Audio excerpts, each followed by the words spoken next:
glad you could find time to join me today. This is A Point, and I am Miriam Ogutu. He is well-traveled, very passionate and gifted comedian as well as puppeteer. And he calls himself the international thing doer, Mr. Darren Collins. Thank you. Welcome to the show. It's my pleasure. So you're international thing doer. Sure. What is that? I'm just a guy who goes around and does stuff. Like what? Yeah, I've done all kinds of things. I began by doing stand-up comedy and puppetry, juggling, and magic, and then I found myself doing humanitarian work as well, and of course that brought me to different countries, but usually for the purpose of using comedy and entertainment as a way to educate. So I went to a lot of countries, and then I would volunteer to do different things, whether it was house building or working in a refugee camp or whatever. So I thought, okay, international thing doer. Okay. How would you describe Darren in a few words? Curious and driven to serve other people. I'm as a member of Rotary International, our motto is service above self. So I find good ways to use my talents to help other people. Mm-hmm. So by curious, what do you mean? Curious, I think that's what I admire most in other people, and I aspire to be someone who's constantly inquisitive, wants to learn more, and then acts on that. Okay. So you were in Kenya, and of course you embarked in a training the puppeteers in Kenya. How has that experience been for you? It's been really nice. It started off a little rocky. We had a hard time finding people to come to the training workshops. Then 2 weekends ago, we held one at ADMI right here in the CBD of Nairobi. And we had 46 people who were interested in learning to use puppets for the purpose of educating their communities. And so it's been a great experience lately. And talking about educating communities, I know you use your puppeteering skills and also some of the things you do through puppetry to try to create awareness and prevention around HIV and AIDS. How is that? It's been remarkable because I think one of the biggest problems any human has in terms of communicating about sexually transmitted disease is people don't really want to talk about sex or sexually transmitted disease. Yeah. It's not something, even right now, it's like, I kind of wish I wasn't saying those words to you and you wish you weren't really hearing them. You know, it's weird. But if you can make it entertaining and fun and engaging with a puppet show that includes magic and games and stuff, when those elements are incorporated, suddenly the barriers drop down, people are attentive, and they find themselves listening to information and raw facts that they might otherwise not ever have the opportunity to hear or seek out to hear. So edutainment, mixing the entertainment with the education, has been very successful here in Kenya. So what was your first experience with puppeteering that drew you to want to be part of it? I was a kid, I was 12 years old.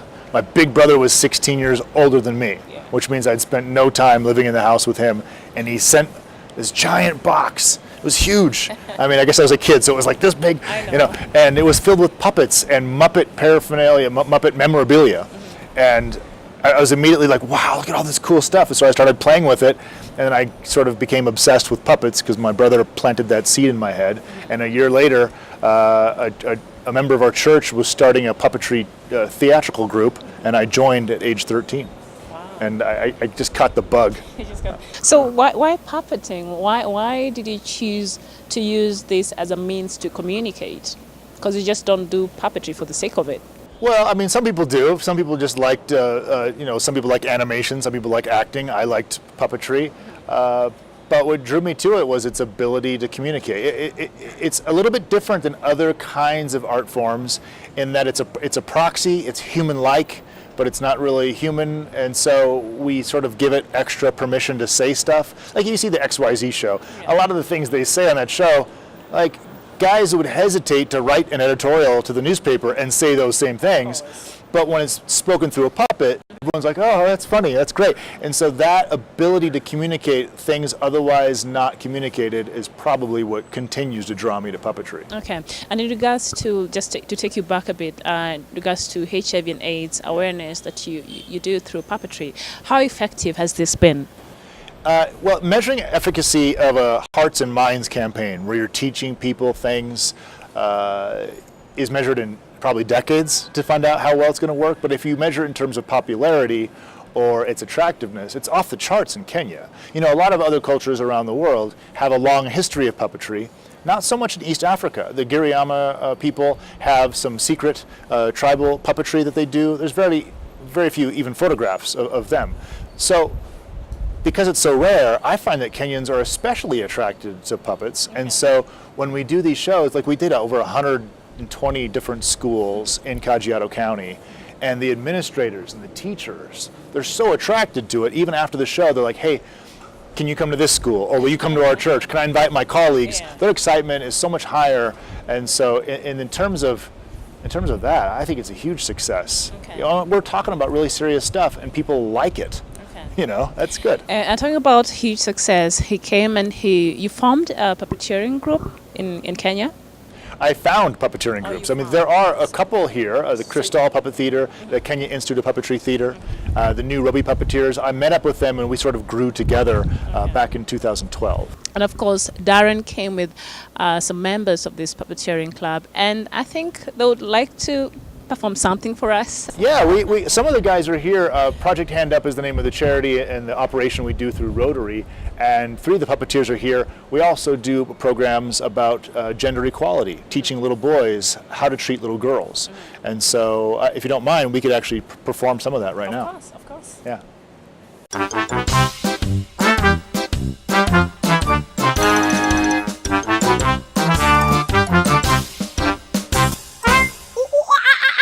I have a banana. I have a banana. Niko na ndizi. Wewe. Hey! Ah! Ah! Ah! Ah! Ah! Ah! Ah! Ah! How long are we going to keep doing this? Just a few more. Alafu tuache. Ah! Ah! Ah! Ah! Ah! And we are done. Hey, Bali, you startled me. Ati nimekushtua. Wewe ndio umenishtua. Karibu ni die. You shouldn't sneak up on others like that. Sio poa. Well, I wasn't trying to sneak up on you. Ni vile tu ulikuwa unarukaruka kila mahali alafu unipi attention. Wrong. I wasn't jumping. I was skipping. Oh! Skipping. Like skip to Malu. Hmm? And I thought it was jumping. I don't care what you think, Bali. Well, you should care. Why should I care? Okay, ndakwambia. But first, lazima unipe banana yako. My banana? Why should I give you my banana? Juu mi ni boy na wewe ni dem. And obviously, you must do as I tell you. Ati lazima? Of course, ni lazima na kila mtu anajua hivyo. Si ndio? See? Everyone agrees with me. Maboy ni wa maana kuliko madem. Because my boys are males and girls are only females. Halafu boys will grow into men and we all know men are more important than females. It's that simple. You think boys are more important than girls? Yeah, hiyo ni fact. Ukitaka, uliza hadi wahenga. A fact? Well, pretty sure I read it somewhere in a book. Ilikuanga kitambo sana kwa aunti yangu, hata sikumbuki ilikuwa ngapi. Ilichomeka kitabu ikaibwa. But now give me that banana. No. No? No ni nini? Unajaribu kuninyima, si ndio? Ndio nakunyima. Sikupi na sikupi. You won't have it and you'll never get it. Okay, Yuna. Pole kama nimekukosea. By the way, wewe ni msuputu sana. Okay, hold there. That is fantastic. Yeah. I've thoroughly enjoyed it. Oh, good. And the message there is quite resounding, I can say. Well, yeah. Right now, he's just setting up. The boys are so much better than girls. So what's that about? Well, I think what happened. The long story is that as we did a lot of research about HIV and AIDS and sexually transmitted disease, a lot of it has to do with the way men treat women. And I think since we're talking to little kids, we're not going to talk about sex. It wouldn't be appropriate for early primary to be talking about sex, but we can set up little boys and little girls with the strong morals on how to treat each other in the future.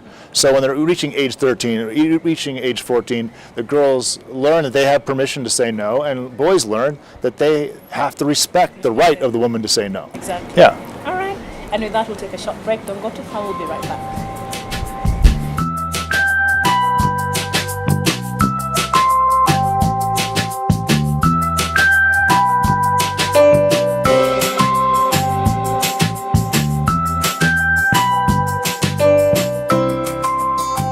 Welcome back. In case you just joined us, my guest today is Darren Collins.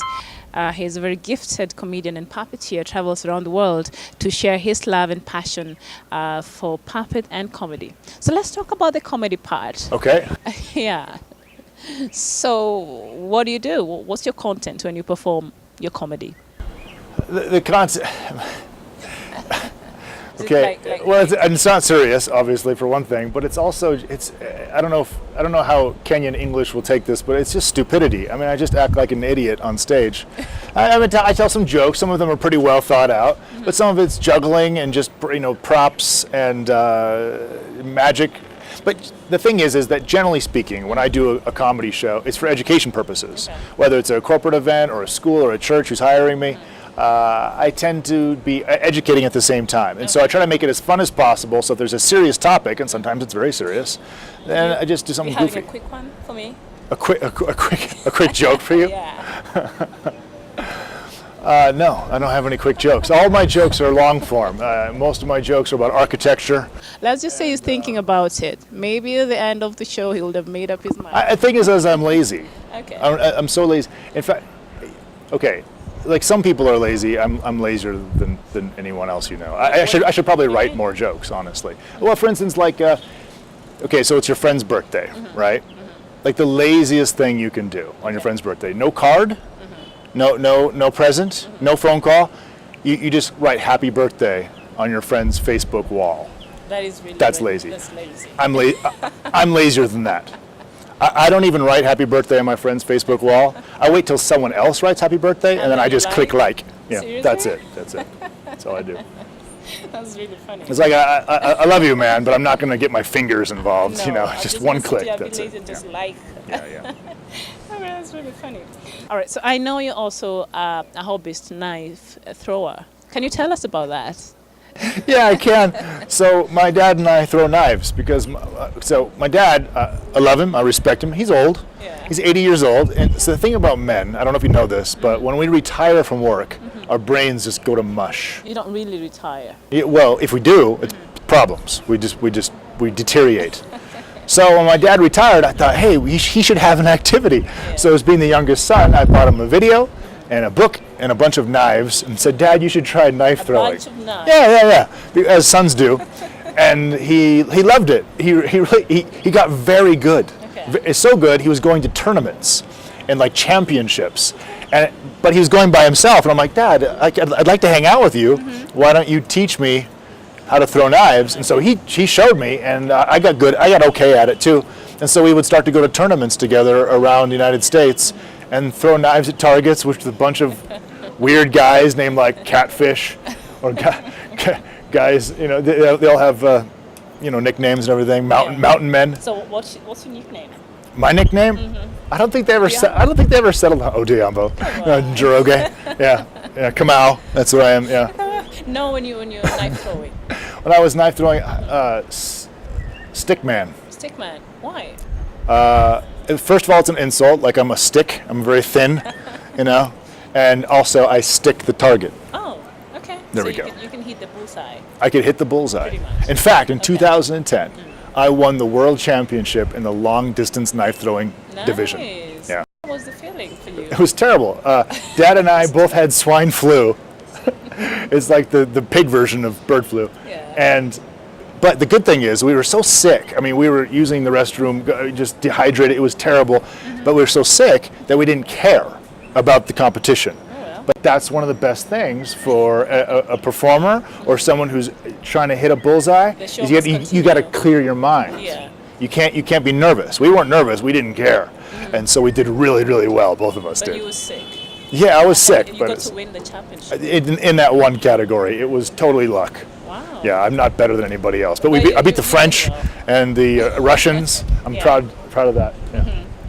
Okay. Yeah. That's really good. So tell me about your anti-bullying campaign focus that you do. Yeah, so as a career, I always have topics. There's always some sort of reason for doing a show. It is very funny, but one of the big things that's happening around the world is there's an awareness of how people treat one another, and bullies can be a problem, and there's ways to deal with that. So I wrote a show as a juggler and magician where I could teach large groups of kids all at once how to be nice to each other and what to identify. What is bullying and what is, what is just friends being friends, and sort of making kids think and then make decisions based on that. So the shows, So were you ever a victim of bullying growing up? Sort of, not really, because people kind of liked me. I was always kind of likable. Yeah. But when you're tall and thin, no one has any trouble just pointing that out every time they see you. Like, you're skinny. Ew, oh boy, you are awfully thin. And it's like, if I was a fat guy, I don't think anybody would be saying that. Like, hey, fatso, they wouldn't do that. But to a skinny guy, they always comment. And in Kenya, of course, people comment quite a bit. Oh, you've added weight, or you've added meat, or you're looking chubby. These are things we don't say in America. The more flesh you have, I think it's a mark of some accomplishment. I don't know. Right. Yeah. It's very different. But regardless, people always made comments. So I was very self-conscious as a result of that bullying. But no one was really treating me mean. Okay. I don't think. Okay. All right. So as you perform around the world, what would you say has been your most, like, the highlights of your career? There's various highlights. One was getting my own show at the world famous Improv Comedy Nightclub. Oh, nice. And that show still continues on Sundays. There's a matinee show for families. So it's a nightclub where they have a family show. I helped start that. Okay. That's accomplishment. I did a show for like 8,000 people in Bogota, Colombia one time, juggling fire. That was kind of cool. But honestly, the best thing is these guys. It's these puppeteers. Like, now I don't perform. I direct and I produce. Okay. And watching like a huge group of like 500, upper primary or lower secondary students watching a show about HIV and AIDS and seeing them being engaged and learning and nodding their heads, even though we're talking about, family members passing away or the struggles or stigma, and everyone's engaged. Like, that's the best. There's nothing better than watching that happen. Okay, that's really nice. So I know you also participated in the TEDx talk. Yeah. How was that? That experience is always really nice. The TED Talks have always been inspiring to everybody, and so the regional, the TEDx ones, I've been invited to do 3 of them. And 3? Yeah, there was actually 3, and each time, it's great. It's a really cool experience because it's a great accomplishment. Because not everybody gets to really be. Yeah, well, not everybody has puppets. It's when you bring out a puppet, they're like, oh wow, this is we have to watch this. Yeah, honestly, yeah. If you want a good gig, just. It holds people's attention. It's sort of magical. Yeah, like what we just watched a while ago is really, I enjoyed that. Yeah, and we're grown adults, and it's like, hey, they're talking. About a banana, it's really funny. What a banana, sure. Okay. So, what were you talking about in the TEDx? Yeah, I did one about building a disaster relief housing. Because I was interested. I had a mentor who I loved dearly who passed away, and that was his last project on his mind was that, so I was pursuing that, and that got some interest. But then I was asked to come be the coda, the sort of ending to an educational TEDx thing. It was about education. And so I did one about using puppetry for education, and then a follow-up one about that as well. Okay. So do you think you found your purpose in life? Yeah, I think you would... Yeah, because I don't know if I find it so much as you just decide. Like, you can sort of decide your purpose, I think. Some people find it, and I think I methodically came to a conclusion. That you have? Yeah. What would that be? It's to, in Rotary, like I said before, the Rotary clubs, all of us are professionals in our field, usually doing well, who decide to put service above self. And we do that by finding our own gifts. And my own gift, I know, is teaching puppetry. And so to come to Kenya, to find like-minded performers who are very talented, but needed some guidance or wanted to learn more, to find my place and say, hey, yeah, we can do this. My purpose is to help teach people to take these messages about health and education out to the masses, and it just happens to be using puppets. It started when I was 12, now I'm 39, and I'm still doing it. Yeah, that's a purpose. Sure. I agree. And so far, what has life taught you? That I'm an idiot. Honestly, there's like every day, like I think I know something, and the next day I was like, oh, I was totally wrong. I spoke with authority. I stood on stage and I said, this is how life is, and I was wrong. So every day I'm just learning how much dumber I actually am than I thought I was the day before, which is good, because we all should be learning, right? Yeah, And so life is a learning. sometimes you learn new things. Sometimes you learn that what you thought you used to know was totally wrong. And that's why we should always have an open mind. I would hope so. It's frustrating sometimes. Maybe I'm too hard on myself, but yeah, I've learned that I'm an idiot. Okay. So tell me about the Project Hand Up. Yeah. So Project Hand Up is the manifestation of this purpose, and it was, you can kind of chicken and egg this, but it was a project with Rotary, the Rotary Foundation, to do this, but it was also a nonprofit, a 501c3 in Texas, USA, in order to specifically do this, to take and use puppetry as an art form to educate about the really tough subjects in sub-Saharan Africa. That was the idea, and to use it especially for HIV and AIDS education. But we also branched out to child safety. We recently did a show with the crew about what to do when you get lost, so we could perform at shopping malls and places around Kenya to teach the kids, what to do. And then we've also branched out to doing one about fire safety and fire education, because that's also a great tool for communicating that as well. Of course. Yeah. All right. So what would you say has impacted you most in your career, and why? What has impacted me most and why? It's so philosophical. I just want to talk about puppets and comedy. Yeah. What has impacted me the most? It's really people. I mean, there's individuals that come into your life who mean a lot to you. And I had a mentor in Cambodia. His name was Mickey Sampson. He was a scientist and a missionary, and he did water purification. But he was really creative, and he used puppets to teach about germ theory. And that was a huge impact in my life. And now I live at Nani's Kitengela Glass out there beyond Nazarene University in Rangai. And Eric Cristal, her husband, Dr. Eric Cristal, is a huge inspiration. It's these different men and women who've come into my life that have made the biggest impact by far. Okay. Yeah. Wow. I'd like to say it was like an earthquake or something, but it's definitely people. Okay. So what are some of your qualities or traits that I don't want to talk about me. you would say matters? Because, using puppetry and all these things you do, I think you use a lot of yourself. You have to reach within for you to be able to reach out to other people, I believe. Or maybe I'm wrong. Yeah. So what are some of the qualities, your qualities, that you think help you in your day-to-day career?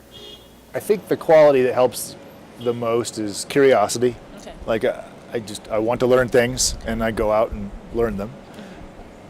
And the other quality, we're artists here in the puppetry thing, so I guess I'm emotional, which can be good because it can be passion, but it can also mean that that can be bad too sometimes. I get angry sometimes. I get sad. I get really sad, like things don't work out, or someone's upset at me. Yeah. It didn't work out quite right, or that just brings me down. But it's also such a positive thing because I really do care about this, and so that comes out as well. So if the good quality is emotional, bad quality would be that I need direction and stability. I don't know. Okay. I don't really want to answer this question. Is there anything you regret so far? Anything I regret?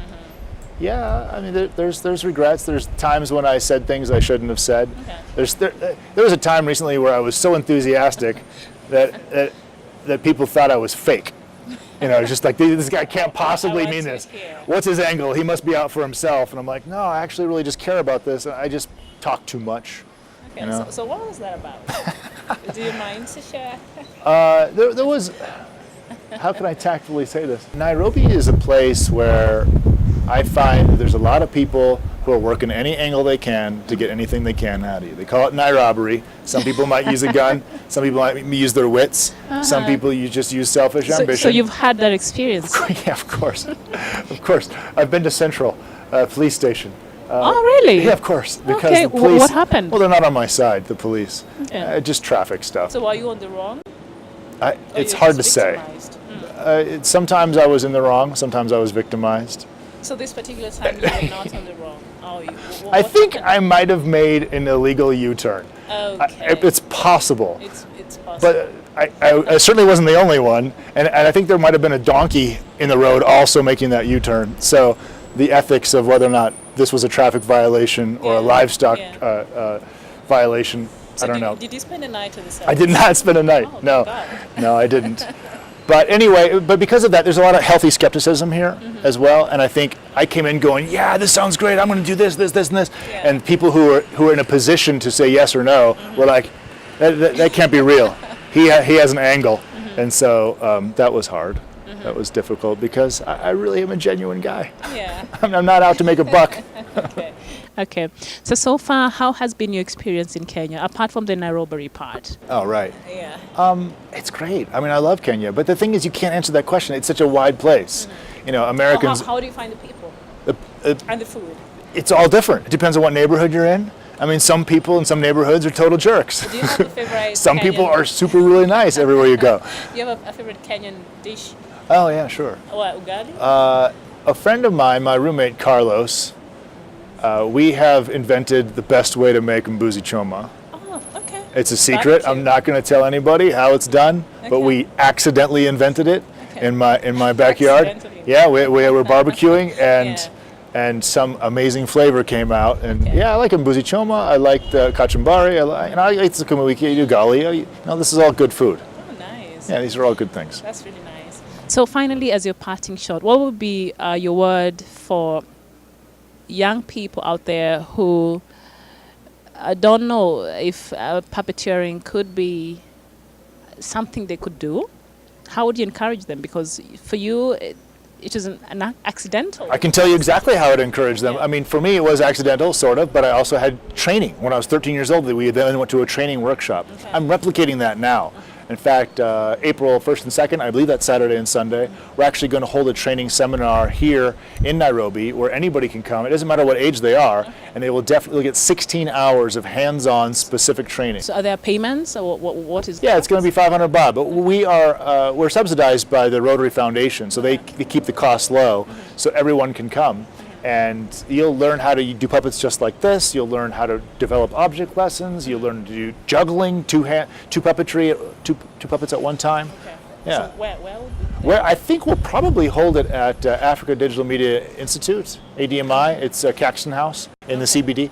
Well, it's not exactly confirmed yet, but definitely that weekend we'll be doing it somewhere in Nairobi. Do you have a website or a place they could? Yeah. So in Facebook we have, if you search puppetry training workshops in Kenya, that works.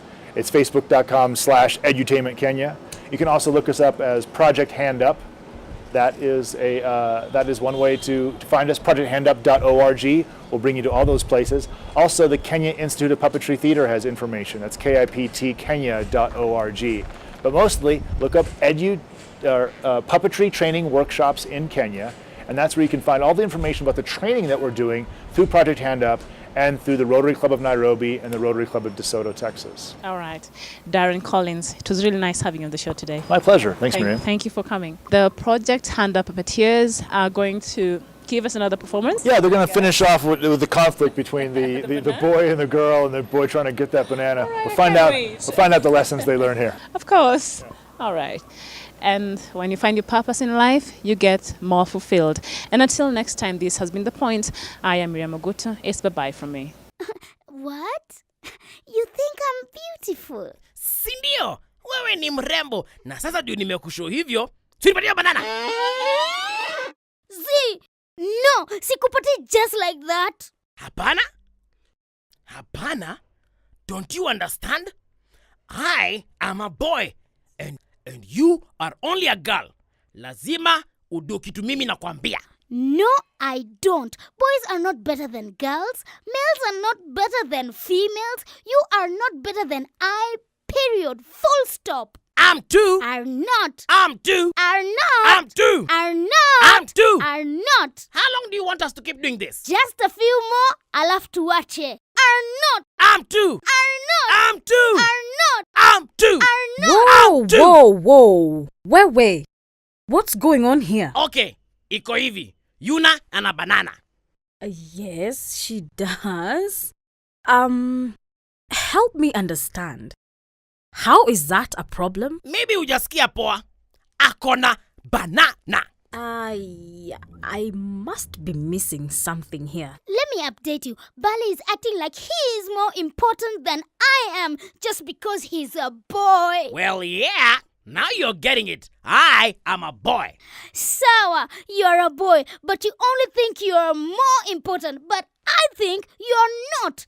And what I think is as important as what you think because we're both smart. You're not smart. I am. Are not. I'm too. Are not. I'm too. Are not. I'm too. Are not. I'm too. How much longer do you two want to keep doing this? Just a few more. alafu tuache. Are not. Are too. Are not. Are too. Are not. Are too. Are not. Are too. All right, Are not. okay. Hey, I think I see the problem here. Yes. The problem is bado akona banana. It's my banana. Okay. Hey, sawa.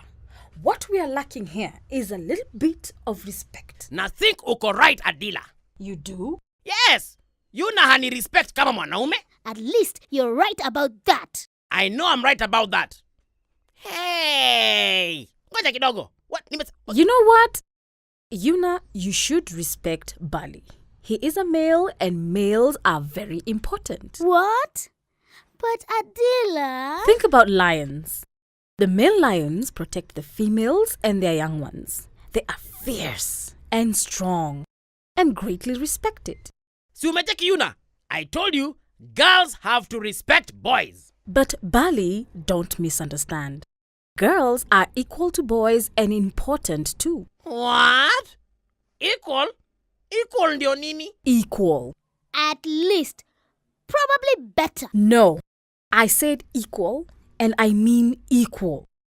With lions, the females hunt food for their pride and care for the young. They are also fierce and strong and greatly respected. Ndio, lakini ukiangalia Everyone is important and we should always treat each other with respect. But There are no buts, Bali. Yuna, you should respect Bali. Not because he's a boy, but because he is a person. poa basi. Respect me na unipe hiyo banana. And Bali, respect does not mean obey. Mimi najua humaanisha hivyo. No, it doesn't. Yuna can say no if you demand something from her that she doesn't want to give you. I told you, Bali, girls can say no to boys. Yes, girls can say no. So, if you ask Yuna to give you her banana and she tells you no, then you should respect that. Oh, ni cha hivyo. It's my banana. If you ask her nicely, maybe she will share it with you. But you cannot just make her give it to you. Okay. Yuna, would you please give me some of your banana? That was very polite, Bali. So, will you give me? No. Huh? Adila! No means no, Bali. And that goes for more than just bananas too. What do you mean? Well, for example, if Bali wanted to touch you or kiss you... Ew! I know, it sounds awful today. Yeah. But tomorrow... Tomorrow is still gonna be gross. Okay, but someday. Anyway, if Bali wanted to touch you or kiss you, you could say no. And Bali must stop trying. A boy cannot touch or kiss a girl just because he wants to. He must respect her, and if she says no, he must stop immediately. He must? He must? He, hiyo ni kali. He must. That is respect. And everyone deserves respect.